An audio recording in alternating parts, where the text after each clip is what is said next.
This week marks, like I said before, marks kind of a shift in focus. For the first 4 weeks, we've been talking about really moral questions, the big moral questions that people often raise about the Bible, whether God condones slavery or whether he ordered genocide, whether he considers men and women to be of equal value. Now, that's all kind of one category of objections that people sometimes raise, hard parts, as to take the namesake of the class of the Bible that people question. But there's another type of question that people often raise, and it's contradictions. It's when you've got two different passages in the Bible that they think contradict one another. And where this most often comes about is when you have different books telling the same story. Now, that doesn't happen as often in the Old Testament as it does in the New, although it does. If you look at like 1st and 2nd Kings versus with 1st and 2nd Chronicles, there definitely is some overlap in the stories that they relay in those books. But obviously, when you get into the Gospels, where you've got 4 different Gospels, quite often relaying some of the same stories, that's where you're going to see most of the objections come in, where people are claiming that, well, when you see a story related in one Gospel and you see that same story related in another Gospel, that there are contradictions between them, supposedly. And so that's what we're going to look at over the next 2 weeks, specifically with an eye toward... because we can't, as a practical matter, focus on everything throughout all 66 books of the Bible, we're going to take a look this week at those allegations that are raised about Jesus' birth narratives, and then next week we're going to focus on those allegations that are raised in regard to Jesus' death and resurrection. But what you're going to see, just like we've been doing all along, we're going to talk about some of those same 5 basic principles that we've been talking about. We're not done with those, but we're also going to talk about a 6th one that will help you if you come across any other alleged contradictions, even beyond those that we have time to cover in the class, to figure out what the path is that you should take in order to try to resolve them. So, with that being said, we're going to start out, we're on page 68 of the book, if you'd like to follow along. And to give you an idea, like I always try to start out these classes, but let's be open, let's be honest about it, and let's talk about what the issue is and what the perception is that's out there. And we talked about Richard Dawkins before. I think I gave you a fun quote of his, and I used fun very sarcastically, in week 1. I think somebody over here said they needed to get a dictionary in order to look up all the words he used to describe God. But here's a quote from Richard Dawkins from his book, The God Delusion. And he said, Matthew and Luke, this is speaking now of Jesus' birth narratives, because that's the topic for the night. He says, Matthew and Luke handle the problem differently. The problem here he's talking about is Jesus had to be born in Bethlehem. All right, according to the prophets. And it says Matthew and Luke handle the problem differently by deciding that Jesus must have been born in Bethlehem after all, but they get him there by different routes. So the allegation he's trying to say is, well, they decided that he had to be born in Bethlehem. He couldn't have been born in Nazareth, even though he's known as Jesus of Nazareth. That's where he grew up. So they knew that they couldn't just say he was born in Nazareth, because then he wouldn't have fit the mold for being the Messiah. And so according to this allegation, that they came up with, these 2 different gospel writers made up different stories in order to get him to Bethlehem in order to satisfy the prophecy. So that's what's out there, and that's what we're going to take a look at. Now, so the allegation is that the biblical accounts contradict each other. Now, understand this. Before I make this first general point, I want to make one point very, very clear. I am an inerrantist, and what I mean by that is I do believe the Bible is the inerrant Word of God. All right? I don't believe there's any errors in it. That being said, obviously, a skeptic, an atheist, isn't going to agree with that. And so lots of times what we can do, sometimes one of the first objections we can make is, to use a phrase that might be more appropriate here than I would like to admit, play devil's advocate. And what we say is, look, if you got an atheist that makes an objection to some of these contradictions, alleged contradictions, one of the first questions you can ask is, so what? So what? In other words, let's assume that you're right. Let's assume that these really are telling different versions of the same story. So what? Merely pointing out a contradiction is just that. It's pointing out a contradiction. Does that prove your entire case if you're an atheist? And here's the example that I give in the book, and it actually came from Frank Turek. And I don't know if he's included this in any of his written works. I actually heard him say it at one of his lectures that he was giving. And he gave the example of the Titanic. All right? And he said, when the Titanic first sank, all right, if you were to open up the newspapers and look at the different accounts that were given of how the Titanic sank, all based on eyewitnesses. Keep in mind, it was I think in 1985, we finally, the Titanic wreckage was actually discovered, which obviously allowed us to know a lot more about how it actually went down. But at the time, when it first went down, they didn't have that opportunity, that advantage. And so they had to rely on eyewitness testimony. They had to ask people who were there, some of the survivors of the tragedy, what happened. And what you saw was some people talked about the fact that the Titanic, as it was going down, broke in half. All right? Others claimed it didn't. It stayed in one piece the whole way it went down. So what we have here is we have a contradiction. So let me ask you to play newspaper reporter. All right? You've got a certain group of people saying the Titanic, as it was sinking, broke in half. Another group of people saying the Titanic, as it was sinking, did not break in half. All right, first of all, let's identify what's the difference. This is going to seem obvious, I know, but roll with me on this, okay? Answer the question. Where do those two stories diverge? What do they disagree about? How it sunk. Whether it broke in half or not, right? What do they agree about? It sunk. It sank, right? So, would you, as a newspaper reporter, do you think you would look at those, if those are what your eyewitnesses are telling you, do you think you would look at that and say, I don't think I can run the story because I got two different contradictory events? Would you at least be justified in reporting that the Titanic sank? Yeah. Sure, because there's still, all of your eyewitnesses still share a certain common core, right? They may disagree in the nitty-gritty details, but there's a common core that they all have in common. And so I'm using common way too much, but okay, you get the point, all right? There's a certain foundation that they agree upon. The same is true, and that's kind of what I'm getting at with the so what question, is that if you have, let's just take the resurrection, for example. If you have all the Gospels saying that Jesus did, in fact, come back to life on the third day, he rose from the dead on the third day, even if we assume that there's some contradictions in the details along the way, what's the common core? That he rose, that they saw him alive, right? And so one of the first things when a skeptic raises these things is, I propose you ask the question. You can ask it delicately and gently, but it gets down to, so what? All right? Don't allow someone to come up and just point out a contradiction and act as if they've proven their entire case based on that alone. They haven't. They need to take it a step further. What does that mean? So you have a contradiction. Okay, what are you asking me to conclude from that supposed contradiction, even if I agree with you that it's there? All right? Because keep in mind, if I'm just playing historian and I want to decide, was Jesus, for example, born in Bethlehem? Or did Jesus, in fact, rise from the dead on the third day? And I'm looking at purely from a historical perspective. I don't need the Bible to be inerrant to make that determination. We make historic conclusions about what happened in history based on historical documents all the time. And guess what? Those documents aren't inerrant. They are filled with mistakes. We're going to actually look at one or so later on tonight. So the question there is, just because there's a contradiction doesn't mean there's not a common core that we can decide and discern using regular historical principles about something that actually happened. So don't let someone get away with just pointing out a contradiction. That's the first thing I wanted to mention tonight. That being said, I'm going to bookend this conversation just like I did at the beginning to say I am a biblical inerrantist. I don't believe that the Bible contains contradictions. And so what we're going to see tonight is we're going to look at some of these so-called contradictions and see that they're not really contradictions, okay? Moving on, just like we do every week, let's do a reminder, a refresher, because even though I promise you there's a sixth basic principle coming, I don't want you to forget the first five, because we are still going to be referring to some of these throughout the next 2 weeks.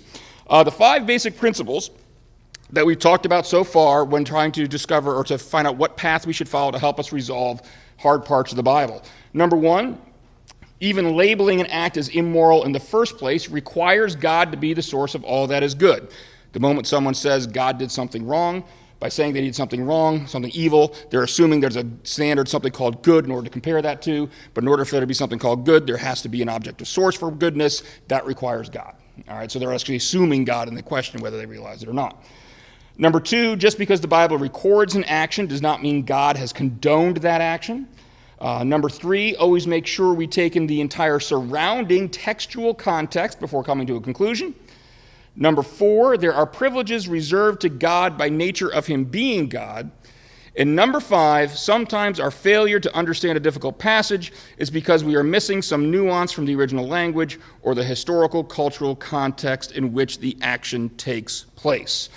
Now, with that foundation being laid, Here we go. I know you've been waiting on it. I've been teasing this since day one of the class, that there was a sixth principle coming. And I'm actually thinking about when I make the revisions for the book, hopefully to get this published, I probably am going to take the sixth principle and put it back in chapter 1. So people that read the book they won't have to wait like you all did, but oh well. But let's talk about the sixth principle. Now, I'm not just going to come right out and tell you. I got to illustrate it first, all right? And we're going to illustrate it using a story about Jesus healing a blind man that actually appears in 3 of the 4 Gospels, all right? Now, the first thing I want to do, we're on page 70 of the book, and we're going to take a look at the first 2 versions of this, all right? So what I'm going to want 2 volunteers, the first one to read this story from Mark, and then someone else to read this story as Luke tells it, all right? Same story, page 70 or on the screen. Somebody want to read the first one for us? Thanks, Nelson. Then they came to Jericho, as Jesus and his disciples, together with a large crowd, were leaving the city. A blind man, Bartimaeus, which means son of Timaeus, was sitting by the roadside begging. When he heard that it was Jesus of Nazareth, he began to shout, "Jesus, son of David, have mercy on me." All right, now, keep that in mind. Let's read the exact same story in Luke. Someone want to read the Luke version for us? Thanks. As Jesus approached Jericho, a blind man was sitting by the roadside begging. When he heard the crowd going by, he asked what was happening. They told him, "Jesus of Nazareth is passing by." He called out, "Jesus, son of David, have mercy on me." All right, so here's the key question based on those 2 versions alone. Where did this healing occur? Jericho. Outside of Jericho. All right, which direction were they headed when the healing occurred? Oh, nobody has an answer for that one. Good, because that's the problem. What's the difference here? What's the difference between these 2 passages? Jericho. Oh, don't spoil the answer yet. We're getting there.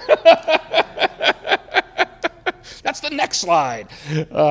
Yeah, but let's assume we don't know anything about the historical cultural context at the time. And you're just reading this on a first glance. What are you going to think? It's not true. It's not true? What's the confusion? Just the way they approached everyone left. Yeah, were they approaching or were they leaving? Right? It seems to be a contradiction. Is it really a contradiction? Well, not if you believe as I do that the Bible doesn't have any contradictions. And lo and behold, and this is really neat, if you ever any interest whatsoever in archaeology, I have shall we say, an amateur interest in it. It's one of those things where I've never taken a class exclusively dedicated to biblical archaeology. I've taken a number of classes that have some significant component of biblical archaeology in it. Norman Geisler, who just passed away a few weeks ago, wrote a really good book on it.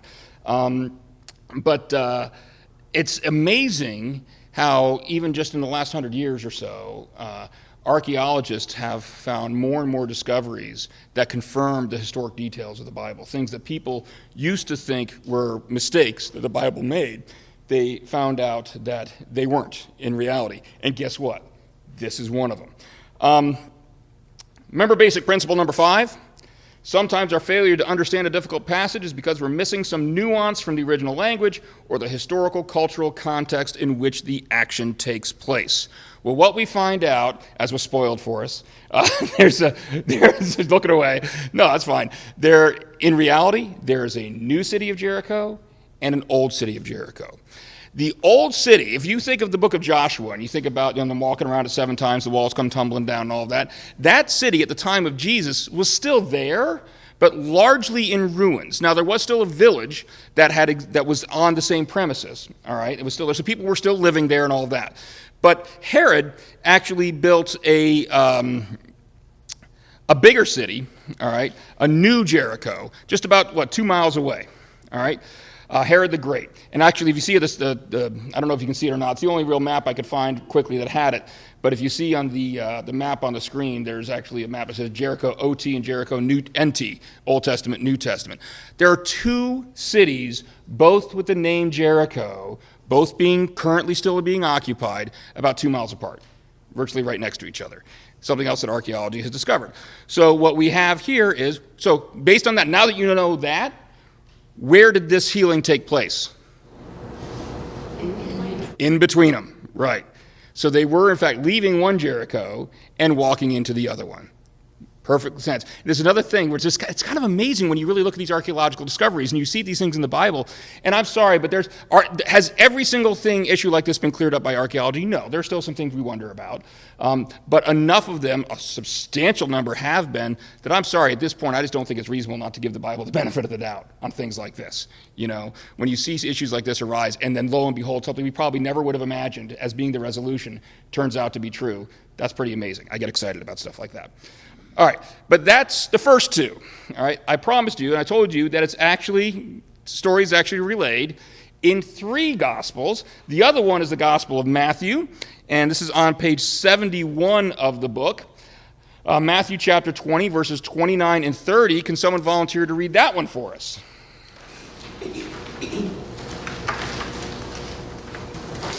As Jesus and his disciples were leaving Jericho, a large crowd followed him. 2 blind men were sitting by the roadside, and when they heard that Jesus was going by, they shouted, "Lord, Son of David, have mercy on us." All right, so let's do it the same way we did the first time. Let's first talk about similarities. First of all, how is Matthew's account the same as either Mark or Luke's? Leaving Jericho. Leaving Jericho, we saw that elsewhere, right? All right, so how, however, is it different? 2. I'm sorry? 2 blind. 2 blind men instead of 1. Is that a contradiction? Sounds like in everyday colloquialism we would say we think of that as a contradiction. Is it really a contradiction? Well, this is where we get into our 6th basic principle. Our 6th basic principle is this: a difference does not necessarily equal a contradiction. Merely because there are differences in an account does not necessarily mean they are contradictory differences, and I will give you the following example. Let's suppose that, and my family, if you don't know, so obviously I'm a filmmaker. We love movies. We go out to movies quite a bit. Especially, we really like the Horizon Cinemas up the street here that has reserved seating with the reclining chairs that, let's just say they make a certain flatulent sound. I won't tell you what my son called. Yes, you agree with me, right? My son has a certain name for those chairs. But he really says, we're going to go to the theater with the blank chairs. We won't say what that is. But yes, we're going to that theater. And I'm very excited to hear that, we live in Havre de Grace, and they announced recently they're actually building one in Aberdeen right next to us. So that's pretty cool. Anyway, so we like movies. That's the point. So let's suppose that you were to walk up to me and ask me, "Hey, Ken, what did you guys do yesterday?" And I were to say, "Well, my wife, my 2 kids, and I went to the movie theater." How many people have identified were in that movie theater? 4. 4, right? Does that mean there were only 4 people in that movie theater? No. No. The reason is this. Look, everybody who's relaying a story has a purpose. I think we covered this talked lightly in a previous class. You have a purpose in telling the story. In this instance, my purpose in describing what's going on is to describe to you what my family was doing. That's what you asked. That's the point of what I'm trying to convey. What everybody else in that theater was doing and why they were there and how many people were there is completely irrelevant to the purpose for which I'm giving that information. All right? So I'm not going to tell you, well, my wife, my kids, and 30 other people went to the movies. All right? Because those 30 other people have nothing to do with the question that's being asked. They have nothing to do with the purpose for why I'm telling you that. All right? The same thing is true of pretty much any kind of writing. I mean, this isn't something that's just limited to ancient writing, all right? Anybody, whenever you're writing, you have a purpose behind it, all right? And whatever, you're going to tailor the information that you're giving based upon whatever your purpose is. So let me ask you this. If there were 2 blind men, if Jesus healed 2 blind men, did he heal at least 1? Yes. That's not a contradiction. All right? If you had somebody saying Jesus healed a blind man and someone else saying Jesus didn't heal anybody, now we have a contradiction. But if you have somebody saying Jesus healed 2 blind men and someone else saying Jesus healed 1 blind man, that is no more a contradiction than me saying there were 4 people in that movie theater that day, whereas really there were 34 people in the movie theater that day. My purpose was to focus on those 4. And so that's the information that I relayed to you. All right? A difference does not necessarily mean a contradiction. All right, excuse me. And lest you believe that I am carving out an exception just for the biblical authors, what we call question begging, All right? No, I'm not. And I'm going to give you another example of other writing styles at the time. And this is a very powerful one that I don't see how anybody can deny this, this principle I'm talking about once they hear about this. This is Plutarch. All right? Plutarch was a Roman historian, and he wrote a work known as Parallel Lives, and he wrote this early in the 2nd century. So we're talking within, if you figure the Gospel of John was probably written somewhere around AD 90, this is just over the border of the 2nd century. It's just a few years after the New Testament canon was completed, was written. All right. So what he did is in this work about the Parallel Lives, he basically wrote biographies of a number of prominent Romans. All right. And there's two in particular. One called The Life of Cicero, and one called The Life of Crassus. All right. Now, Cicero was a Roman statesman from the 1st century BC, so he's relaying stories that are contemporary with Jesus. All right. Crassus was 1st century BC, so just before Jesus was born. Crassus was a Roman general and a politician at the same time as Cicero, a contemporary of Cicero. All right. Now, in both of these works, in both of these biographies, he relays the same story. He talks about an event in which Crassus received a letter telling him about a conspiracy that was being launched against Cicero. And then he brings the letter to Cicero to warn him, all right, about this conspiracy. Same event narrated in both biographies. Now, in the Life of Cicero, when he's talking about Cicero's biography, he mentions that Crassus was accompanied by 2 other men when Crassus came and delivered this letter. However, when in the Life of Crassus, when he's giving Crassus's biography, he doesn't mention the 2 other men. Doesn't mention them. Why not? Because when he's giving Crassus's biography, who's he primarily concerned with? Crassus. Crassus, right? That's the purpose of his writing. It's to give you Crassus's story. The fact that there were 2 other men there at the same time is completely irrelevant to Crassus's story. But when he's writing Cicero's biography, he's not worried as much about Crassus anymore, is he? So he's talking about things from Cicero's perspective. What does Cicero see from his perspective? He sees 3 people coming. All right. And so the exact same story. And you can't say he didn't know the truth. This isn't something that was written by 2 different authors. This is the same author relaying the same story and doing the exact same thing that people object to when they see it in the Bible. Leaving out certain details. Was there 1 person there? Were there 3 people there? Well, there were 3 people there. Because he relays only 1 person there in one story, he doesn't say it was Crassus and only Crassus. He says Crassus delivered the message. Well, if there were 3 people there, was there 1 person there? Yes. All right. A difference is not necessarily a contradiction. All right. That's our lead-in for understanding what the 6th basic principle is. Do we all kind of grasp that concept? Because now what we're going to do is we're going to apply that concept to some of these alleged contradictions that people bring up in regard to the Bible. All right? Let's tackle a big one. This is one that I wonder how many of you people even realized. Before I even put this slide up there, I probably should have asked somebody to narrate to me the Jesus' birth story and what happened. Because I've got this this slide up here because I want to put the 2 different birth narratives side by side so you can really see what's included in both of them. Now, Jesus' birth is only mentioned in 2 of the Gospels. It's mentioned in Matthew and it's mentioned in Luke. Mark and John don't include it at all right? So we've only got these 2 narratives. Now, what I've got on the screen right now is an outline of both narratives and what the 2 authors include. If you were to read Matthew's Gospel, all right, and I'm cutting out everything about John the Baptist and all of that. We're just focusing on Jesus' birth here. What Matthew mentions, he mentions Jesus' genealogy. He mentions the angel telling Joseph. He mentions the Magi visiting Jesus in Bethlehem. He mentions Joseph and Mary escaping to Egypt with Jesus. And then he mentions Joseph, Mary, and Jesus returning to Nazareth after Herod dies. All right. Now compare that to Luke. Luke mentions the angel telling Mary. He also mentions Joseph and Mary traveling to Bethlehem for the census.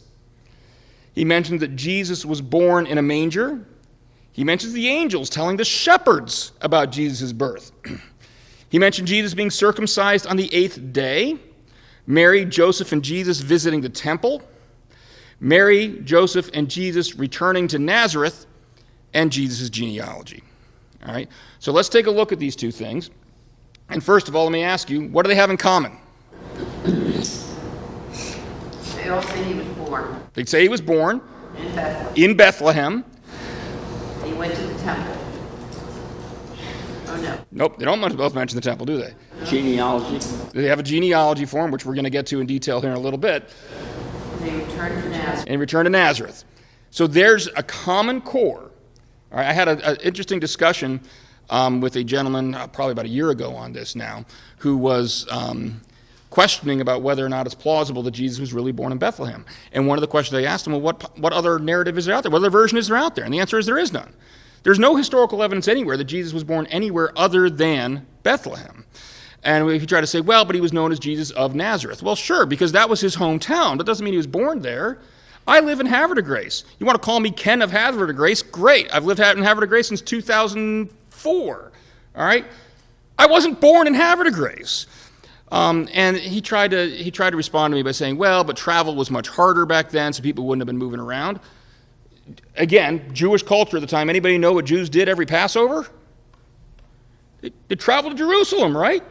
I mean, not to say everybody was able to do that, but in large part, Jerusalem got very crowded because traveling was part of their life, all right? So, I mean, that doesn't even hold up historically. But that's one of those things where sometimes it's more like, well, I think it's more plausible. And if somebody says something like that, and what I tried to, and we had a long conversation, we ended up having to let it go. Very polite, he's a very, very nice gentleman.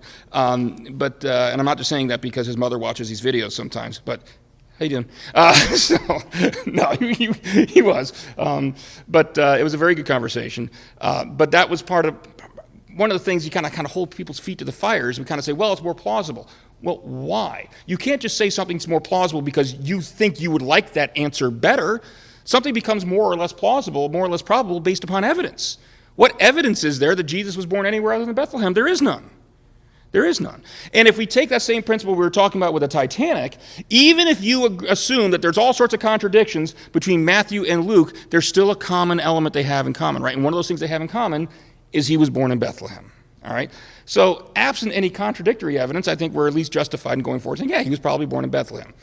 All right, so that being said, let's talk about what are the differences here. So that we know they have those in common, those elements in common. What do they have different? Who the angel talked to? I said the order he tells it in. The order they tell it in, yeah. The genealogy especially is in a very different place in the two of them. First versus last. Anything else? Circumcision. I'm sorry? The circumcision. The circumcision is in one and not the other. Magi's in one and not the other. Magi's in one and not the other.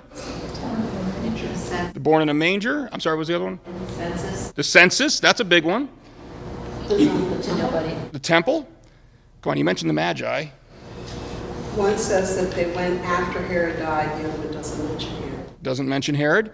I'm still wondering how many people have a nativity scene sitting at home at Christmas time. You mentioned the Magi. Shepherds. The shepherds, right? Come on, don't leave out those poor shepherds. The donkeys, you see, you're leaving out the donkeys. I love it. Anybody who's just watching this class for the first time, hasn't watched the previous one, will have no idea what we're talking about. I have a particular affinity for, no, I'm not going to finish that sentence. That could be taken wrong. All right, so, and let me ask you this. Everything you've just listed, are they differences or are they contradictions? They're differences. At no point do you have one story saying something that is the direct opposite of the other one. All right? As a matter of fact, Were they telling the stories to different people? they were telling stories to different people for different people, and we're going to talk about that more as we get through. Matthew and Luke had very different purposes in writing. All right? Matthew was primarily writing to Jews, and so you'll see if you read his gospel, it's filled with this fulfilled this prophecy, this fulfilled this prophecy. You don't see that in Luke. Why not? Because Luke wasn't writing to the Jews. And Gentiles aren't going to care about whether some event fulfilled some ancient Jewish prophecy. And so they do have different purposes in writing, and that does explain an awful lot about what we're going to see here. Take a look at this slide that I have up there. This is actually on page 75 of the book as well. And what we see here is you can take what I've got on the slide, and why I like in the slide, I might put this version this way in the next book, is I've got on the left side of the slide, I've got the two different versions from Matthew and Luke that we just saw. And on the right side, I've got a proposal for how you can fit all this together. And it makes perfect sense. All right? Every single element from the left is included on the right. Now, if I were to tell you, let's pretend that we only had one, or we only had one telling of Jesus' birth narrative, all right? And it was this telling that's on the right. Would this make sense? Would you have any problem if one author wrote this whole story out in this order? Number one, Jesus' genealogy. Then the angel comes along and tells Mary. Then the angel tells Joseph. Joseph and Mary then travel to Bethlehem for the census. While they're there, Jesus is born in a manger. Then the angels tell the shepherds about Jesus' birth. Jesus is circumcised on the 8th day. Mary, Joseph, and Jesus visit the temple. The Magi, at some point later on, visit Jesus in Bethlehem. Joseph and Mary then escape to Egypt with Jesus. Joseph, Mary, and Jesus at some point then return to Nazareth after Herod dies. If you had just been given one gospel and that's the story that it told, would anybody be complaining about any contradictions? No. It's a perfectly flowing narrative. And so yet again, what we see is different authors with different focuses telling different parts of the story. But they're not contradictory in any way. All right. And I want to look at a couple things that just... There's more to this than just fitting them together and just finding a way that they actually fit together. I want to look at some of the details. First thing I want to point out is from the book of Matthew, all right, and this is chapter 1, verse 24 through chapter 2, verse 1. So we're rolling from the end of chapter 1 into the beginning of chapter 2. And look at what it says here. It says, "When Joseph woke up, he did what the angel of the Lord had commanded him and took Mary home as his wife. But he did not consummate their marriage until she gave birth to a son. And he gave him the name Jesus. After Jesus was born in Bethlehem in Judea, during the time of King Herod, Magi from the east came to Jerusalem." What you've got here, all right, I hate to disappoint those of you that really think that the little nativity scene you're setting up every Christmas is historically accurate. I hate to break it to you. No, it's not. All right. You have a huge gap in time. All right. In the course of everything that Luke talks about. All right, whether it be the census and the shepherds and all of this kind of stuff and the flight to Egypt and all that, all right, all of that is happening in the course of, and he gave him the name Jesus, and then after Jesus was born in Bethlehem, Judea, during the time of King Herod, Magi from the east came to Jerusalem. I'm sorry, I take that back. I mentioned the flight to Egypt. The flight to Egypt comes after this, but all the stuff about them traveling to Bethlehem and all that, that's all included by Matthew in this one little tiny verse, all right? And that happens a lot if you look in any kind of historical text, the Bible as well, of course. The authors have a certain purpose and certain things they want to relay to you. They choose to relay those things to you. You're going to see jumps in time. I mean, does anybody think, as you read the Gospels, that every single event from Jesus' life is recorded in those Gospels? He would have had a real short ministry if that was the case, okay? Of course there's stuff left out. Of course there's jumps in time. And we see that exactly here in Matthew, all right? Even just by Matthew's telling, we can also tell that there was a significant passage in time. We look at these other two passages from chapter 2 of Matthew, and if you look at chapter 2, verse 11, look how Matthew describes the arrival of the Magi. On coming to the what? House. On coming to the house, they saw the child with his mother Mary, and they bowed down and worshipped him. Then they opened their treasures and presented him with gifts of gold, frankincense, and myrrh. Hey, how many Magi were there? Doesn't say. Oh, thank you very much. It doesn't say. We 3 kings. Nope, maybe not. There were 3 gifts. Doesn't necessarily mean there were 3 Magi. That's where that comes from, the fact there were 3 gifts. People have gone on to say there were 3 Magi, but it doesn't actually say that, and that's one of those critical reading skills that we've tried to develop in this class. Look to see what the text actually says. We have no idea how many Magi there were. All right? Weren't there at least 3 because they gave them names? Tradition gave them names, all right? So yes, if you look at the early church fathers, all right, they did assign names to them. So at some point the belief came about in the church that there were 3 and these were the names, all right? But if we're talking about early church fathers, the early church fathers' writings are not inerrant. As a matter of fact, they do contradict each other from time to time, all right? They say different things. And so is it possible there were 3? Certainly, it is possible there were 3. But if we're just looking at the Bible and saying, what does the inerrant Word of God tell us, we can't say to 100% certainty there were 3, because the Bible doesn't actually tell us that. But it is possible. And that was a belief that came about. All right, so before we ask the question, let me read the next passage here too, Matthew chapter 2, verse 16, something we're going to come back to at the end of the chapter. It says, when Herod realized that he'd been outwitted by the Magi, he was furious, and he gave orders to kill all the boys in Bethlehem and its vicinity who were 2 years old and under, in accordance with the time he had learned from the Magi. So let me ask you a question. What do you see in these two verses? And these are on page something or other, page 76 of the book, top of page 76. What do you see in these verses that indicates that some amount of time had passed before the Magi came to visit Jesus in Bethlehem? 2 years. The 2 years? Yeah, the fact that Herod was wanting all children killed that were 2 years old or younger means it could very well have been up to 2 years, approximately, between the time that the Magi came to Herod and the time that he finally made this order, or the time Jesus' birth, the time he gave this order. So what else? What about that first one? The Magi came to a house. The Magi came to a house, right? Not a stable. And they saw a child, not a baby. They saw a child, not a baby. I don't know. I'm not going to go out on a limb on that because I'm not a language expert, so whether or not what word is used to translate child, I'm not entirely sure, but that's entirely possible that there's a distinction being made there as well. But clearly, what we see that the Magi came to the house, so what's probably happening? Keep in mind, why were Mary and Joseph in the stable to begin with? There was no room for them in the inn. Why was there no room for them in the inn?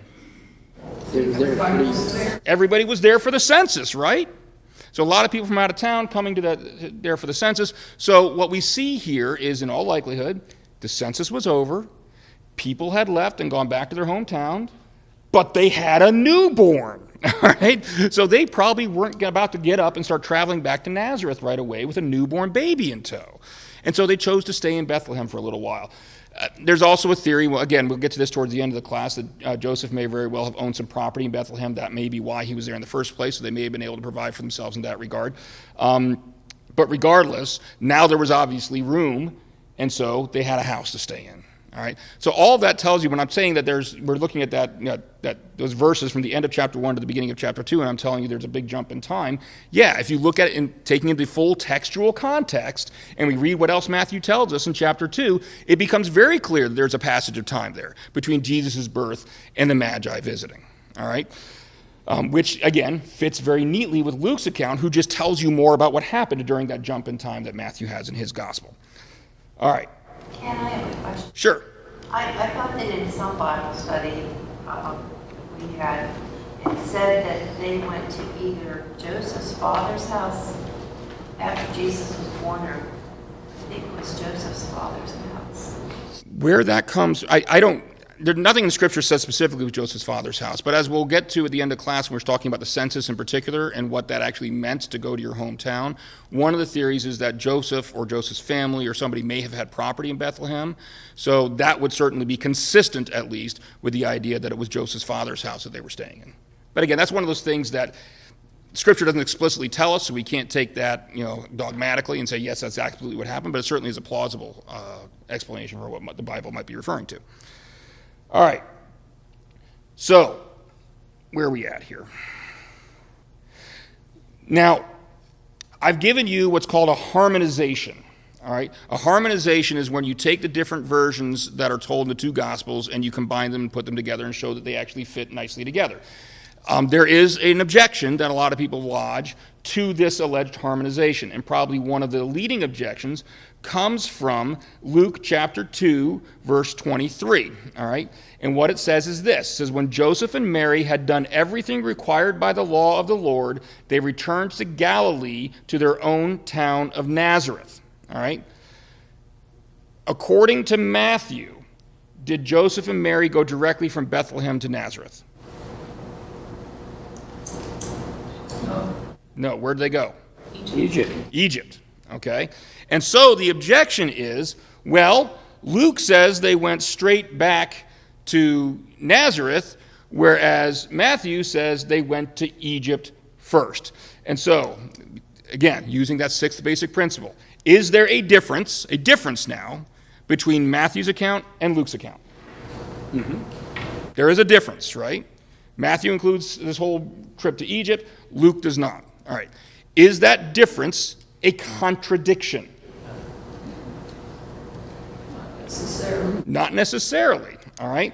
Remember what we've been talking about what we learned about the way that authors wrote at the time, all right? If they have a particular purpose in mind, and this gets to who was it that was asking about the different purposes that they both wrote for, and we went into the fact that Matthew was writing to the Jews, right? And Luke was not, all right? If you read Matthew's account, I don't remember if I have a slide for this or not. Nope, that's the next topic. All right, if you read Matthew's account of the journey to Egypt, guess what he says? He explains, and this happened in order to fulfill such and such prophecy. What's Matthew doing? So why does Matthew include them going to Egypt? To show Because there were Jews that went to Egypt. Yeah. Because there were Jews. He's writing to Jews, and what are we saying? To fulfill another prophecy. To fulfill another prophecy, right? To show that Jesus going to Egypt fulfilled these Jewish prophecies for the Messiah. And again, to identify to his Jewish audience that Jesus was the promised Jewish Messiah. Do you think Luke cared? I'm being a little bit harsh. I'm sure he might have cared somewhat. But I mean, for the purposes of his writing to Gentiles, was that an important element? No. His audience isn't going to care, all right? So again, when you understand why they're writing, then you understand why they chose to include some of these details and why they didn't choose to include other details. Does Luke ever say they didn't go anywhere else? No, look at the verse, what it says there. After they had done everything required by the law, so after they had him circumcised, after they took him to the temple, all of that, they returned to the Galilee of their own town, Nazareth. Was the point in time when they went back to Nazareth after the point in time when they had Jesus crucified, oh gosh, circumcised? There's a joke there, I'm not going to make it. Was the point in time when they went back to Nazareth? You really found that one fun. I saw that. So, was the point in time when they went back to Nazareth after the point in time when he was circumcised and went to the temple and all that? Was it a later point in time? This is not, yeah. It was a later point in time, so it was afterwards. That's the time. We kind of take our 21st century glasses, the way we read things today and the way we would interpret things today, and we try to impose them upon authors at the time. And there's another example of that. Yes, as we sit here and read that statement today, we would read that to mean, well, these events will happen one right after the other. But we've already seen the example in Matthew where that wasn't the case. All right, between the way Matthew ends chapter 1 and starts chapter 2, we saw through the surrounding context that even though his description of those events came one right after the other, in time, they didn't come one right after the other. There was a large gap in time there. We see it in other writings. Why wouldn't we expect it in Luke as well? Just because Luke is saying that, yes, after they did this, they returned to Nazareth, doesn't mean he's not skipping over other information. That just wasn't important for his purposes, because he wasn't writing to a Jewish audience. All right. A difference is not necessarily a contradiction. All right. Now let's tackle a biggie. This is one of the leading objections. A lot of people will look at that harmonization I gave you, and I said, look, there's no contradiction here, right? We can take Matthew's account, we can take Luke's account, and we can fit them together nicely. And a lot of skeptics will say, there is a difference there. Ken, you're glossing over a detail here. And by just putting, Jesus' genealogy, you're kind of glossing over the specifics there, that those genealogies are different. And so there is a contradiction, Ken, because Matthew gives one genealogy of Jesus, whereas Luke gives another. Now, first thing you understand is the way their genealogies structured are different.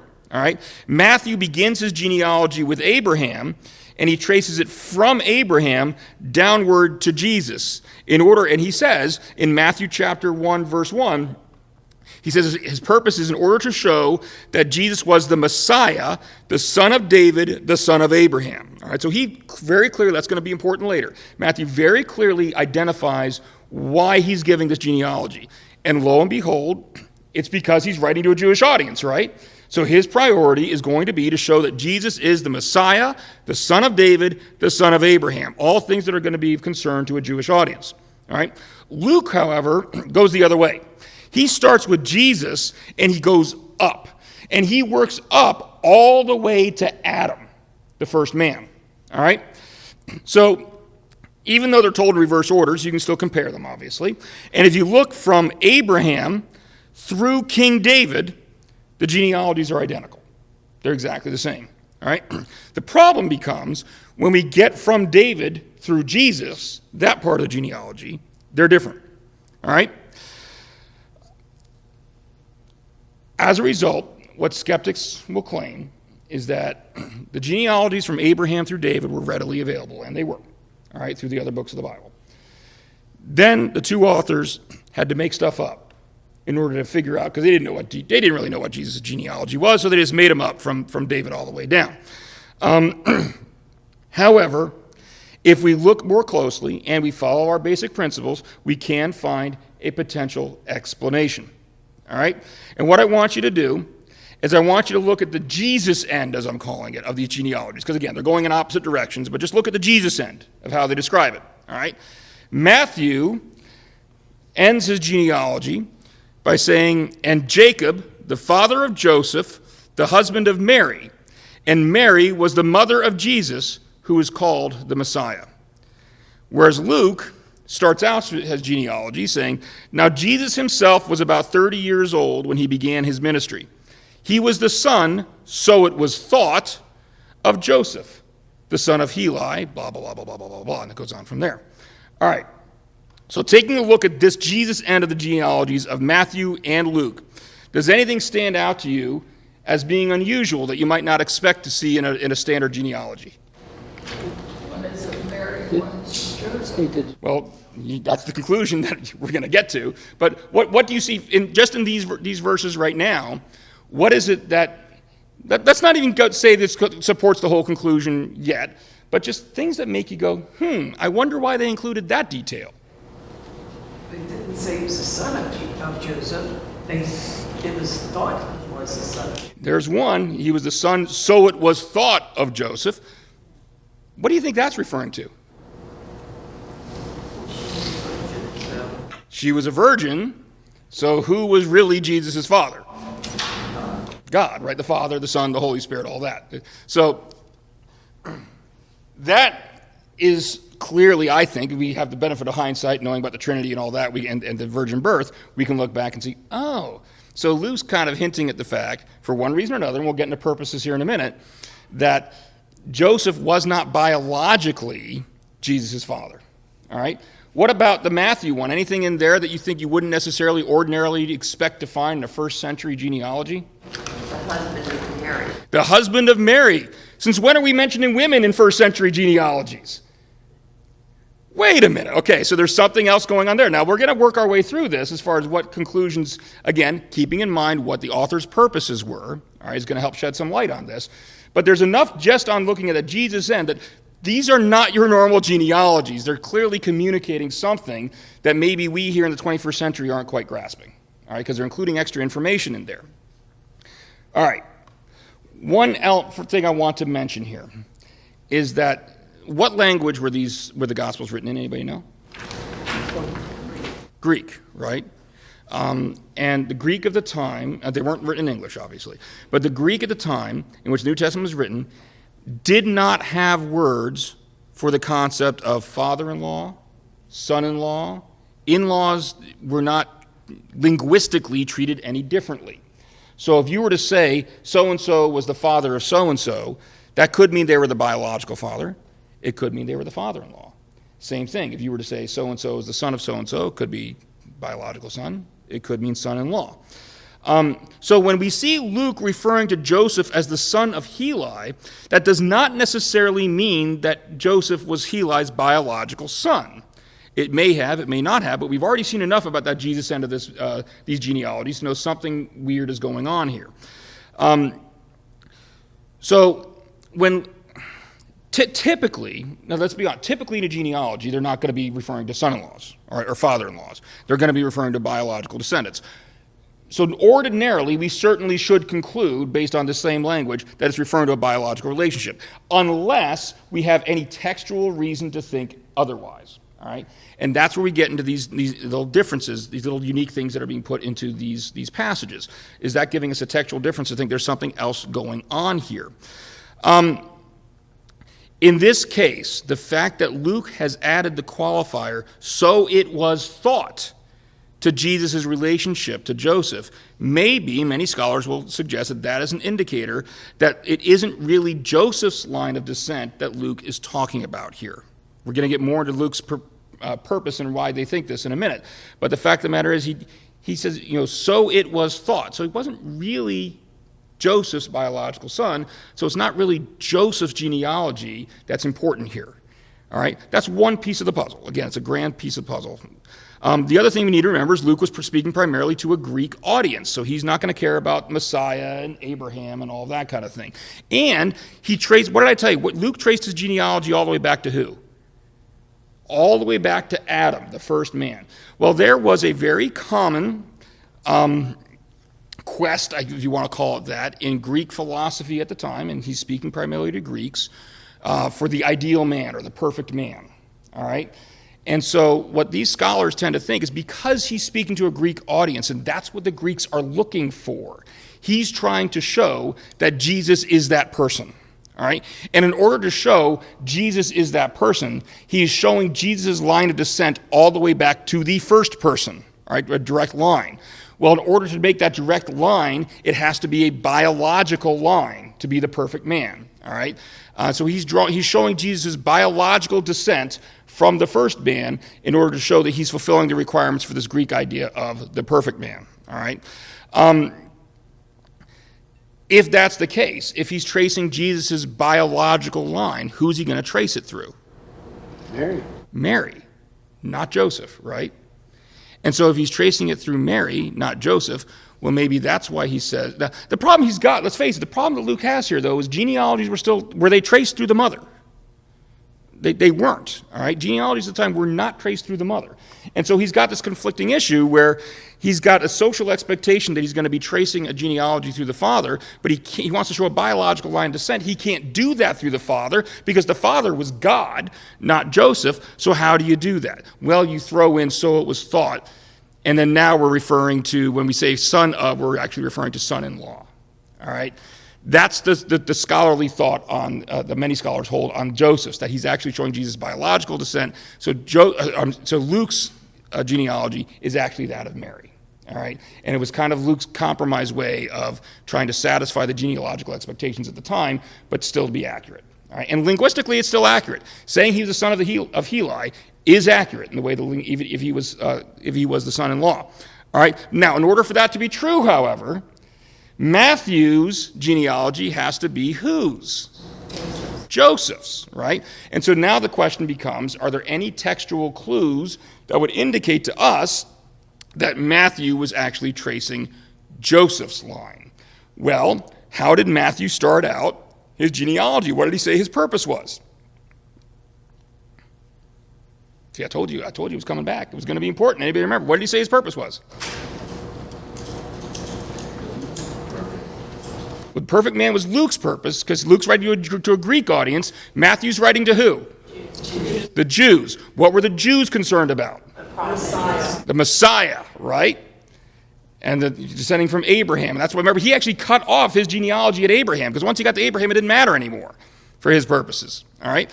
So he's writing to a Jewish audience, a Messiah, the king. Remember, the Messiah is supposed to be next in line to the throne, like he basically descended directly from King David, a royal line of descent. Do royal lines of descent at that time pass through the father or pass through the mother? The father. Here's an interesting one. Do you have to be biologically related to the father, or could you be an adopted son in order to get to be the next king? I don't know if you were a slave and the owner didn't have any kids. Well, that's talking about inheritance. They would do that. Yeah, they could. When you have adopted sons, you can adopt someone into your family, even at that time, and they are your son for all purposes. All right? Once they're adopted, they are the same as a biological son. And so there is not necessarily a requirement that even in kingly lines of succession that someone be biologically related. They just have to be the legal descendant, so to speak, of the king. They could be an adopted kid, whatever it may be. So, that being said, now we have Matthew who says point blank that he's trying to show that Jesus is the Messiah. In order to be the Messiah, he has to have a royal line of descent from King David. Royal lines of descent go through the father. So whose genealogy is Matthew telling you? Joseph's. All right?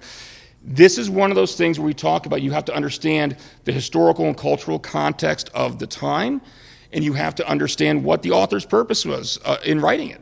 All right? And again, I've recommended a number of times in this class a good study Bible. A good study Bible will have notes on these to help you sort through some of this stuff. And they will, lots of times, a good study Bible, before you even get to chapter 1, verse 1, will have an introduction that will tell you things about who the author was, what the date was, and what the author's purpose in writing was. And that can help you resolve a lot of these issues as well. All right? So, does that, remember what we said before when people have talked about, I talked about, well, it's not explicitly in the Bible, so we can't take it to be dogmatically true. Does the Bible explicitly say, this is Joseph's line, this is Mary's line? It doesn't explicitly say that.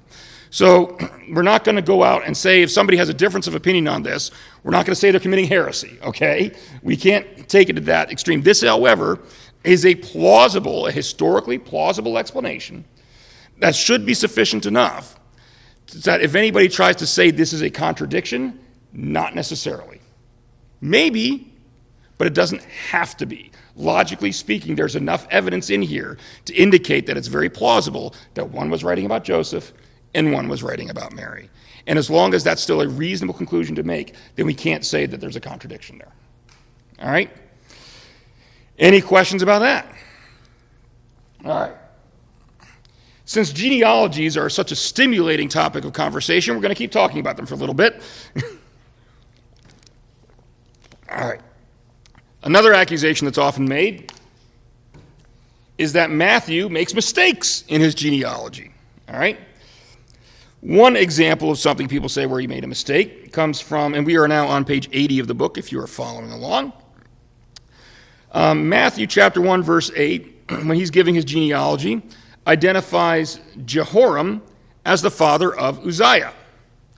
However, if we were to look at a genealogy in 1 Chronicles 3, chapters 11 and 12, it says there were 3 generations, actually, in between Jehoram and Uzziah. Is that a contradiction? No, because you're still going to see yourself. No, because there's still, you're right, you still get the same result. The point here, what's Matthew trying to do? He's trying to show a line of descent. Is whether there were no generations in between them or whether there were 3 generations in between them, is Uzziah still descended from Jehoram? Yes, he still is, all right? So this is a concept of what's called telescoping, and this isn't the only instance. We see this throughout the Bible in many different instances. And the idea is understand, again, getting back to the original languages, the word son, for example, or the word begat, so-and-so begat so-and-so, so-and-so begat so-and-so, does not necessarily mean or require a direct descendant. All right? It just means in the line of descent. So when I say that so-and-so was the son of, like person A was the son of person B, that doesn't necessarily mean they were their direct son. It just means they were in a line of descent from person B. There could have been 3 or 4 generations in between them. I'm skipping over. Why? Because we don't want these things to go on for 15 million pages. All right? That's a very common practice in genealogies in the Bible, is to skip over generations, especially if you're trying to highlight certain people. I got news for you. Nobody's ever skipping over King David. All right? If you're descended from King David, he's going to be listed in your genealogy. I am descended from William the Conqueror. So, you know what? If we're talking my genealogy, you bet William the Conqueror is going to be in there, man. That's my claim to fame. I'm also descended from George W. Bush and George Herbert Walker Bush. Whether or not they're included depends on the political affiliations of the person I'm talking to. No. Not descended from, really. Like distant, like 15 millionth cousin, 4 million times removed, something like that. But anyway, but no, I am a descendant of William the Conqueror, but my understanding of, shall we say, his habits is a lot of people are descended from William the Conqueror. So, all right. Let me ask a quick question. Sure. So, okay, if Joseph was, or not, say Henry was the name of the father. Mm-hmm. Now, back then, if they had a son, would it be common for them to name the son Henry also? Or did they have juniors like they have now? They wouldn't have referred to them as juniors, but it wouldn't have been uncommon. For example, Yeshua, Jesus, was actually a very common name at the time. And so it was a common practice to name someone after a descendant that you want, or an ancestor, for example, that you wanted to honor. I'm not aware of them I don't think they refer to themselves as junior or the third or anything like that. But that would be a common practice. So much so that, has anybody ever heard of, there was something called an ossuary. I don't know if you've heard of ossuaries before. But the ossuaries are bone boxes. The practice at the time when someone died is they'd be put in the tomb, they'd be left there for a year until the flesh kind of rotted away, and then the bones would be collected and be put in a small box called an ossuary that takes up less space. And that box would be put in a nook in the family tomb or whatever like that. Well, there was an ossuary found a few years ago that was from a gentleman named James. And the inscription on it, don't let anybody tell you it's inauthentic. That case went to court, and it's been found to be, authentic. There's no reason to believe that's not an authentic inscription. But the inscription actually says, James, the brother of Jesus. That in and of itself is phenomenal, because you wouldn't normally put brothers on an ossuary. It would be James, the son of. But in this instance, it was James, the son, the brother of Jesus. And then I think it might have, I don't remember, I'm getting this ossuary confused with another one. There were other details. But what we do when we study the inscriptions on these ossuaries to figure out who they belong to is you play a law of averages. It's like there may have been a number of people named James in the biblical times, but now let's narrow it down. How many of them would have had brothers named Jesus? And so it's these relationships that you put together in order to narrow down the identity. So that's pretty good historical confirmation. But yes, it would be practical. That's a long answer. The short answer, yeah, people would name them after family members, yes. All right. Another type of alleged mistake that people say Matthew made was getting the names wrong. All right? I think I actually went out of order here in the book, but I just get going sometimes. Yeah, we haven't talked about that yet. We'll get to that one in a second. But still talking about mistakes that Matthew supposedly made. In Matthew chapter 1, verse 9, he says Uzziah, the father of Jotham. But in 2 Kings 15:1 and verse 1 and verse 5, it identifies Jotham's father as Azariah. All right? So here we have Matthew saying Jotham's father was Uzziah, but if we check 2 Kings, it says Jotham's father was Azariah. Did Matthew make a mistake? He didn't know how to spell. I'm sorry? He didn't know how to spell. All right, this is a real fun one, and I love the irony of someone trying to claim Matthew made a mistake when he called Uzziah Azariah, or vice versa, I don't remember. He called Azariah Uzziah. Matthew. What do we know? Anybody know anything about Matthew? Like whether he's always called Matthew? Levi? Matthew himself has gone by different names. That's the irony of this objection, all right? And lo and behold, certainly if you do look in other scriptures do identify Uzziah as Azariah as well. So it's not just me making this up saying, oh, well, sure, maybe Uzziah had multiple names. No, he actually is referred to both ways in other scriptures other than just Matthew. But I just find that one to be so funny because people try to say, well, he got the name wrong. No, people were referred to by multiple names, as was Matthew, all right? The guy who's writing this, who you're claiming there's an objection about. All right. So, did Matthew make mistakes in his genealogy? No. How do we know that? Again, you have to know the cultural, the literary context of the time, the way people wrote, the way people's names, the way they went down different names, things like that. We read, again, all these things, a lot of times, these objections come up because people are reading things through 21st century assumptions, and they don't make the effort to understand the culture at the time and how things were written at the time.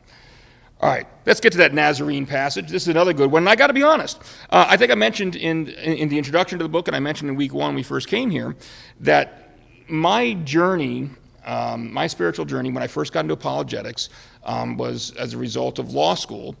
And law school kind of, it taught me to cross-examine. And I was a fallen away Christian, if you want to call me that. I never completely disowned God by any stretch of the imagination. I never said I'm an atheist or anything like that. I still thought of myself as a Christian, but I had no church life to speak of. I wasn't attending a worship at any regular. I wasn't a member of any congregation. And throughout college, that was my story. And then I kind of went to law school, learned about cross-examining. And so I kind of figured, okay, well, if this Bible, this book is supposed to be, what I'm holding to be God's divine word, that's supposed to have this kind of impact on my life, then shouldn't I examine that the same way I would a witness on the stand? And so it kind of rose from a perspective of, all right, prove it to me, almost. I'm not proud to say it, but that's kind of what my story was. And the first thing that I kind of came across that I decided to look at was Old Testament messianic prophecies. All right. In other words, I went up to a pastor. We were kind of we started once I got into law school. We started attending a church semi-regularly, and these they're spaghetti dinners because they had good spaghetti. And come on, people, give me a bone. Pretend to laugh at least. All right. All right, you're a bunch of spaghetti haters, I bet you if I said they had donkey dinners, then you'd all laugh. Ew, thank you. Anyway, and so I looked at Old Testament prophecies that were supposedly fulfilled by Jesus. And when I came across this one, I will admit that this is one that caused me problems when I first came across it. Even I started to wonder, did Matthew make a mistake here? And what Matthew said, and this is in chapter 2, verse 23, referring to Joseph and what Joseph did once he learned that Herod had died, so it was safe to return to Israel. Okay, Jesus has been born. They go to Israel, or they go to Egypt, and he's now knowing Herod's died, so it's okay to come back to Israel. Here's what Matthew wrote. Matthew wrote, but when he heard that Archelaus was reigning in Judea in place of his father Herod, he was afraid to go there. Having been warned in a dream, he withdrew to the district of Galilee, and he went and lived in a town called Nazareth. So was fulfilled what was said through the prophets, that he would be called a Nazarene. All right. And ignore what's on the slide. I'll have to fix that later. The slide has Matthew 1:16. It's at Matthew chapter 2, verses 22 and 23, page 82 of the book. So take a look at that prophecy. All right. So let me give you this piece of information first of all. You can look through the entire Old Testament. You can read it word for word. All right. You are never going to find a prophecy that says Jesus was going to be, or the Messiah was going to be born a Nazarene. It's not in there. All right. So did Matthew make a mistake? Did he make a mistake? So what I want you to do right now is take a very close look at that prophecy, all right, that Matthew's referring to. Who does he say made it? Prophets. Prophets, plural, right? Now, Matthew was as we're starting to see here, as we're looking through this, again, a recurring thing I'm going to keep hammering home on it, is that we keep reading things through a 21st century lens. We don't try to understand them as they would have been understood by the intended audience at the time. Matthew says there was this prophecy that was made by prophets, plural, all right, that the Messiah would be born a Nazarene, all right? Who was Matthew's audience? Who do you think, if you were going to make up a prophecy, all right, that didn't really exist, who would be the last people you would want to be telling about that? Or should I say, who would be the first people to call you on it if it's not true? The Jews. I mean, the example I give in the book, can you imagine talking to a cosmologist and trying to convince him that Jupiter's at the center of the solar system? I mean, if you really want to convince someone Jupiter's at the center of the solar system, don't talk to the one audience that's going to know better, okay? That's stupid. Do we really think Matthew was that stupid, especially considering everything else we've seen about the historical accuracy that they have in here?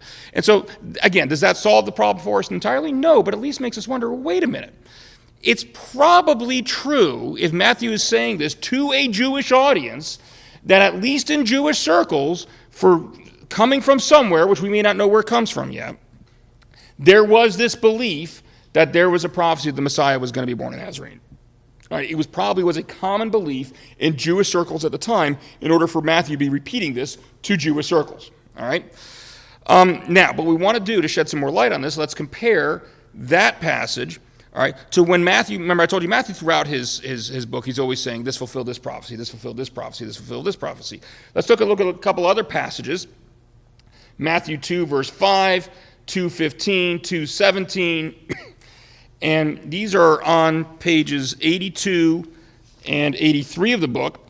take a look at those, and if you really want to cheat, you can look at the screen because I made it easier. And what's the difference, a glaring difference between what Matthew said in that first prophecy we talked about, the one about the Nazarene, and how he refers to that one, versus how he refers to these other three? One is for prophets with an S, and the other two are just one prophet. Yeah, we have, for this is what the prophet has written. This is what the Lord has said through the prophet. That is what was said through the prophet Jeremiah. The other three instances of Matthew routinely, when he's referring to a specific prophecy, and guess what? We can find all three of these in the Old Testament. All right? When he's referring to a specific prophecy, he uses prophet singular. But when he's talking about this Nazarene idea, he uses prophets plural. So he's not referring to some specific prophecy that you're going to find and be able to open up the Old Testament and find. He's referring to a general understanding or a general theme, perhaps, that's running through the prophets plural. All right? If he was referring to a specific isolated prophecy, then we would expect him to use the same language he uses elsewhere when he's referring to a specific isolated prophecy. He would say prophet singular. And occasionally he actually calls out by name the prophet, but he doesn't do that. Look at the text carefully. So, what is he referring to? Well, I don't know. We got to be honest. This is another situation. Does the Bible explicitly tell you where this general understanding he's referring to amongst the prophets, where it comes from? I don't know. It doesn't, so we don't know. We have enough in there to know there's not a contradiction here. There's not a mistake being made. But do we know definitively where it comes from? No. Do scholars have some ideas? Sure. Take whichever one you think sounds better, or maybe a combination of both. One option is if you were to look at Nazareth, the name of the town where Jesus went to, all right, and where he was raised, the root word of Nazareth is netzer, and that root word actually means branch. If you were to look through a number of Old Testament prophecies by many different prophets about the Messiah, he is repeatedly referred to as the branch. All right, those specific, they're actually in the book. If you want to look at the specific text of the passages, I have them listed on the screen as well. Isaiah 11:1, Jeremiah 23:5 and 33:15, Zechariah 3:8 and 6:12. There's three prophets right there, separate prophets plural, who all refer to the Messiah being the branch. Matthew could have been making a play on words there, all right, between Nazareth and netzer, the root. That's one option. Another option comes from the fact that Nazareth, well, what did people think of Nazareth at the time? Anybody know? Nobody good came there. I'm sorry? Nothing good comes from Nazareth. Nothing good comes from Nazareth, right? If we look at John chapter 1, verse 46, all right? Nazareth had a reputation for being worthless, being despised, being the bottom side of the shoe, so to speak. All right? When Philip told Nathanael that he had found the Messiah, and the Messiah was Jesus of Nazareth, Philip's response was, Nazareth, can anything good come from there? Right?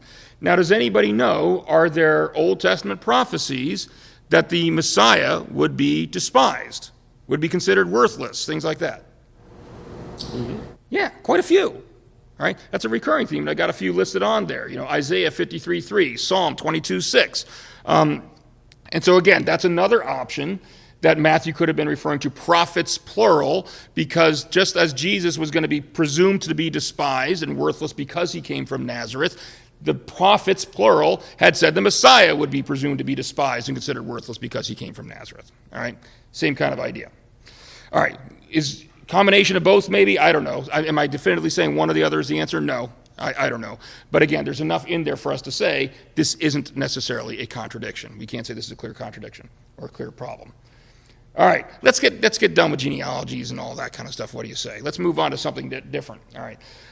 Here's an interesting little objection I came across once. Did God use astrology to summon the Magi? And you're actually going to get different answers to this depending on what resources you read. But what we see, how did the Magi know where to find Jesus? They followed the star, right? Where is the one who has been born King of the Jews? We saw his star when it rose and have come to worship him. All right. The objection here is that God, in the Old Testament, prohibits the use of astrology, and then he ends up using astrology in order to lure these magi into Jesus? Did God violate his own laws, so to speak? Well, one response that some people make is, well, God didn't necessarily ban astrology in the Old Testament. If you look at those passages I've got on the screen, Leviticus 19:26, Deuteronomy 18:10, they prohibit practicing divination, for example. And some people say, well, that doesn't really include astrology. Well, I think it does. All right. The fact of the matter is, astrology, technically, if you want to be literal about it, what it means is you're looking at the stars or whatever to try to predict the future, predict something that's going to happen. All right. That's divination. All right. That being said, is that what God did here? Did God use the star to tell the Magi something that was going to happen? No. What did he do?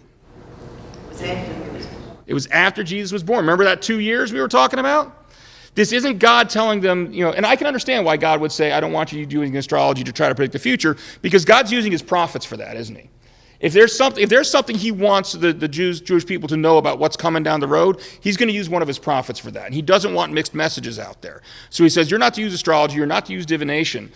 But that's not what he did here. He's not using this star to tell the Magi about something that's going to happen in the future. He's using it to announce something that's already come. And we see in other passages in the Bible where the entire creation speaks things about God, all right? So Romans 1:20, talking about God's invisible qualities can be seen by what's been made, all right? So God clearly does use nature in one way or another to announce things that he wants to announce, whether it be about himself or whatever. He led the people out of Egypt with the cloud and fire. Yeah, exactly. And so he led them out of Egypt with a cloud fire going back and forth that day, night, things like that. So we see he clearly does use natural phenomenon for his purposes. This isn't divination. This isn't, astrology, because there's nothing predictive about this. This is an announcement, not a prediction. All right, so there is a fundamental difference between there. So that would make it astronomy, not astrology. Yeah, you can say it's God's astronomy, All right. We are running short on time, and I want to hit this census question, and I'm sorry we're going to have to hit it relatively quickly, but this is one of the big ones, all right? Did Luke invent a census that never happened, all right? This is one of the leading objections you see to Jesus' birth narrative. It goes like this. It comes from Luke chapter 2, verses 1 through 3, where it says, in those days, Caesar Augustus issued a decree that a census should be taken of the entire Roman world. This was the first census that took place while Quirinius was governor of Syria. And everyone went to their own town to register. All right, this is on page 86 of the book.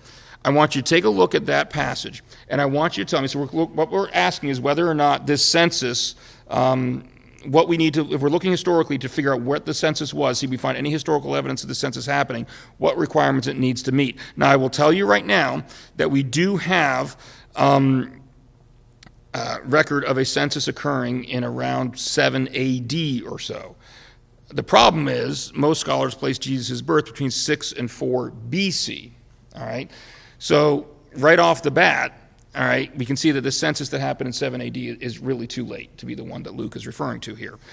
So let's take a look at that passage, and let me ask you, what requirements have to be met? What should we be looking for in a census based on what Luke says as he describes it here?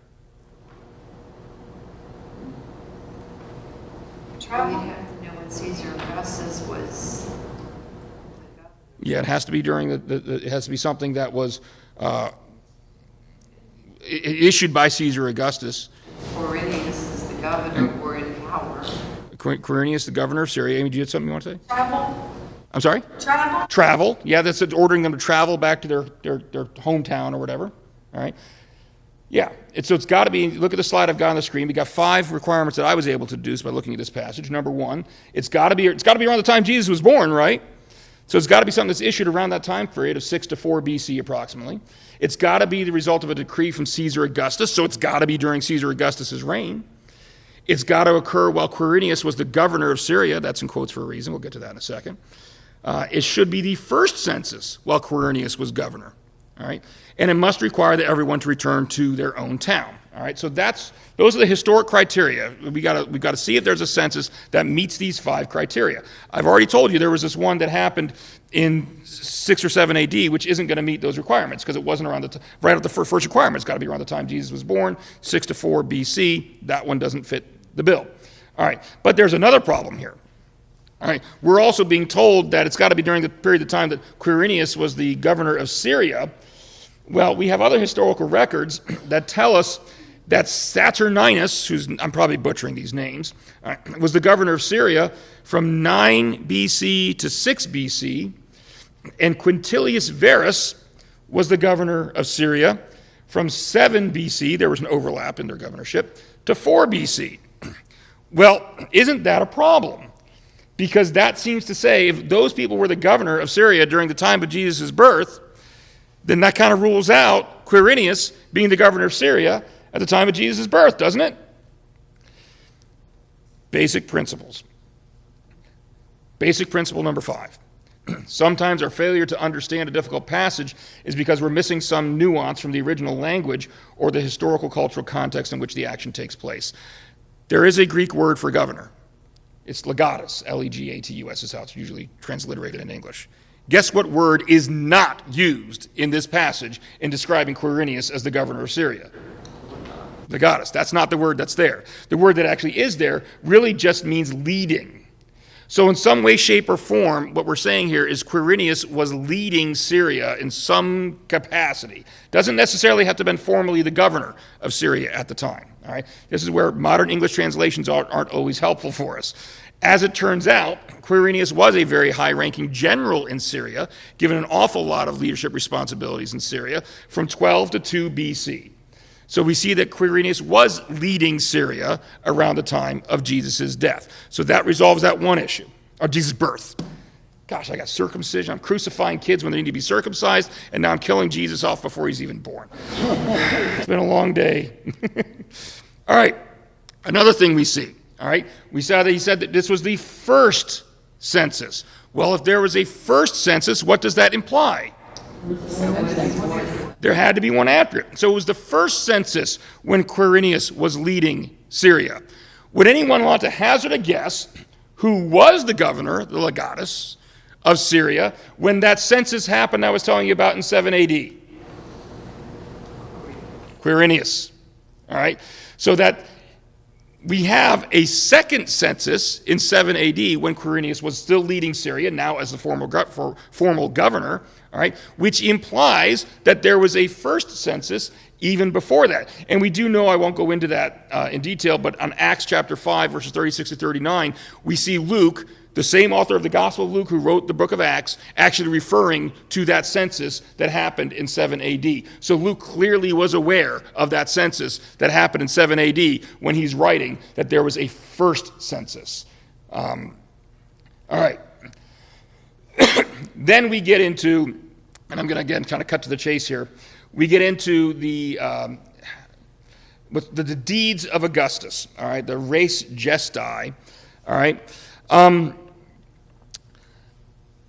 This is a document that was written down basically, what Roman governors would do is they would write documents, historical records to record what their deeds were.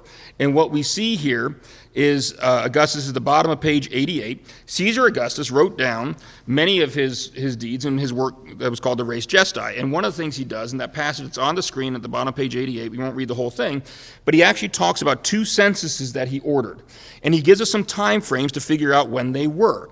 First one, he says, occurred during the 6th year of his term as consul. Well, lo and behold, that lines up to 28 BC. All right, so he gave Caesar Augustus ordered a census in 28 BC. And then he says he ordered another one when Gaius Censorinus and Gaius Asinius, again, I'm butchering these names, all right, when they were consuls. Well, guess what? That corresponds to around 8 BC. Now we're getting pretty close, aren't we? So we know that Caesar Augustus ordered a census around 8 BC. Now some people are going to look at that and say, well, wait a minute, that's still too far away. Jesus wasn't born until between 6 and 4 BC. If he ordered a census in 8 BC, that's still at least 2 years removed from Jesus' birth. Well, is it? I got news for you. Censuses at the time weren't done by mailing out a little letter that you fill out and you send back, for the postal service, all right? They took literally years to happen, to take place. They had to physically go out to them. And if you think about the fact that Israel was on the borders, the outer borders of the kingdom, the empire, all right, then yes, you order a census in 8 BC. By the time it actually gets out to Israel and is happening, these people are now going to their hometowns. It probably does correspond to right in that window when Jesus was being born. So lo and behold, we do find out that Luke did not make up a census. There are other historical documents that confirm the census that Luke is talking about. It's not referring to the one in 7 AD when Quirinius was technically the legatus, the governor of Syria. It's referring to the one that was ordered in 8 BC while Quirinius was a ruling general in Syria. All right, lines up perfectly. I'm going to go, there's other details in the book. I'll invite you to read the rest of that passage in the book explaining some of the other objections that are raised against that. But I want to move on to that last point in the last couple of minutes we've got here. Anybody ever heard of the slaughter of the innocents? What's the slaughter of the innocents? Wasn't that when Herod commanded that all the children would be aged to Right. Bethlehem in the vicinity? This is the passage we talked about at the beginning. I promised we'd get back to at the end. This is when Herod orders his people, his men, his soldiers, to kill all the male children in Bethlehem that are 2 years old or younger. All right. Now, the objection to this is we find this passage in Matthew, and yet we only find this reference in Matthew. There is no other historical document that mentions this slaughter. All right. So a lot of people will then say, well, that it's just made up. Well, first of all, just logically speaking, is that justified? Just because it's only mentioned in Matthew, does that mean it's false? No. I mean, there's certainly nothing out there saying it didn't happen. All right, but the objection kind of goes like this. Jewish historian Josephus recorded an awful lot of things about Herod and a lot of atrocities that Herod committed, but Josephus didn't mention this one. So it's more the absence of its presence in Josephus that people use to try to claim, well, it must not have happened. Well, does that necessarily hold up? Well, first of all, Josephus, again, just like the Gospels don't mention every single detail of Jesus' life, Josephus, the Jewish historian, did not mention every single atrocity that Herod committed. All right? So the fact that it's not there is not all that surprising. Now, when you hear that, some people then respond, but wait a minute, we're talking about this major event where tons and tons of little innocent babies are killed. This is a huge thing. There's no way Josephus possibly would have overlooked this horrible slaughter. How big was Bethlehem? Yeah, a little. Oh, little town of Bethlehem. Yeah. It was a tiny little town. And again, I hate to break it to people, but lots of times we have these modern understandings that come in that's like, oh my gosh, even the name, the slaughter of the innocents, makes it sound like it was this huge thing. It probably wasn't. There probably weren't that many boys 2 years or younger in this little town of Bethlehem at the time. All right? It was tragic. It was horrible. But on the grand scheme of things that Herod did, it was not one of the more major things that he did. All right, so it's not all that surprising that Josephus wouldn't have included this. It's been passed down because it certainly has significance to us as Christians today, but from a Jewish historian's perspective, it's not something that he likely would have included. And the last thing I'll say on that was it is entirely consistent with what we see from Herod. On page 90-91 of the book, I'm not going to go through them all, but there's a number of examples that we do have from Josephus and historical sources about things that Herod did do when he was paranoid.